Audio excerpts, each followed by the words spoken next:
आज Doubtnut app download करें। Doubtnut पर अपने सभी गणित, रसायन विज्ञान, भौतिक विज्ञान और जीव विज्ञान के डाउट्स का करो सफाया।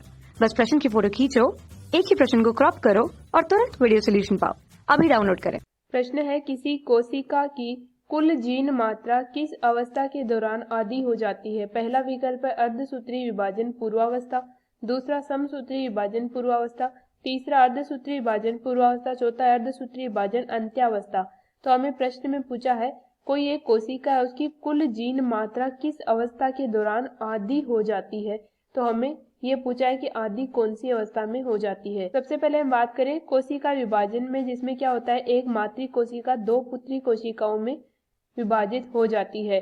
जैसे ये एक कोशिका है, ये दो पुत्री कोशिकाओं में विभाजित हो जाती है। अब क्या होता है, विभाजन जो है दो प्रकार का होता है। एक होता है समसूत्री विभाजन, जिसमें पुत्री कोशिका में गुणसूत्र संख्या मातृ कोशिका के समान होती है। पुत्री कोशिकाओं में गुणसूत्र संख्या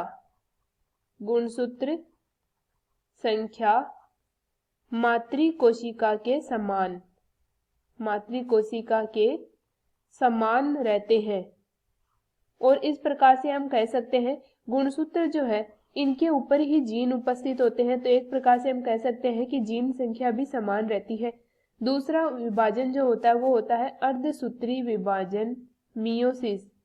अर्धसूत्री विभाजन में पुत्री कोशिकाओं में गुणसूत्र संख्या मातृ कोशिका की आधी रह जाती है।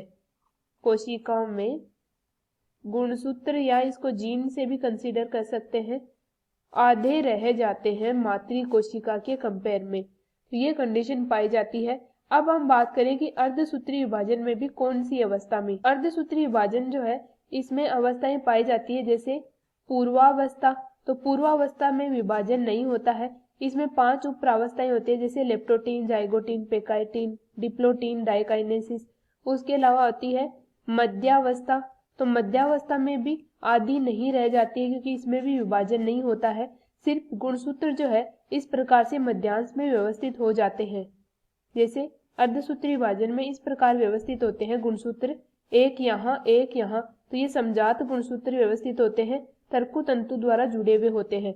मध्यावस्था के बाद में जो अवस्था आती है वो होती है पश्चावस्था या एनाफेज। तो पश्चावस्था में क्या होता है, पश्चावस्था इस प्रकार से पाई जाती है, समजात गुणसूत्र के जोड़े जो है वो सिरों की ओर जाना शुरू कर देते हैं। तो इस प्रकार से ये सिरों की ओर जा रहे हैं गुणसूत्र, ये कंडीशन पाई जाती है। अंतिम अवस्था होती है अंत्यावस्था। तो अंत्यावस्था में इनका कोशिका द्रव्य का विभाजन स्टार्ट हो जाता है। इस प्रकार से अंत्यावस्था को हम दर्शाएं अगर, तो ये कंडीशन पाई जाती है अंत्यावस्था में, जिसमें एक गुणसूत्र यहाँ आ गया और दूसरा गुणसूत्र यहाँ आ गया। तो यहाँ गुणसूत्र की संख्या या जीन की संख्या आधी रह जाती है और ये दो कोशिकाओं का निर्माण कर लेता है। तो मातृ कोशिका के कंपेयर में गुणसूत्र संख्या आधे रह जाते हैं। और ये आधे कौन सी अवस्था में होते हैं, जाके अंत्यावस्था में होते हैं, टीलोफेज अवस्था में होते हैं। पहला विकल्प दिया गया है अर्धसूत्री विभाजन पूर्वावस्था, तो ये इसके लिए गलत है। दूसरा समसूत्री विभाजन पूर्वावस्था, ये भी गलत है। समसूत्री विभाजन तो पूरा ही इसके लिए गलत हो जाएगा। तीसरा है अर्धसूत्री विभाजन पूर्वावस्था, तो ये भी गलत है। चौथा अर्धसूत्री विभाजन अंत्यावस्था या टीलोफेज, तो ये पूर्णतः सही विकल्प है। तो इस प्रकार से इस प्रश्न में हमारा सही उत्तर आएगा विकल्प नंबर 4।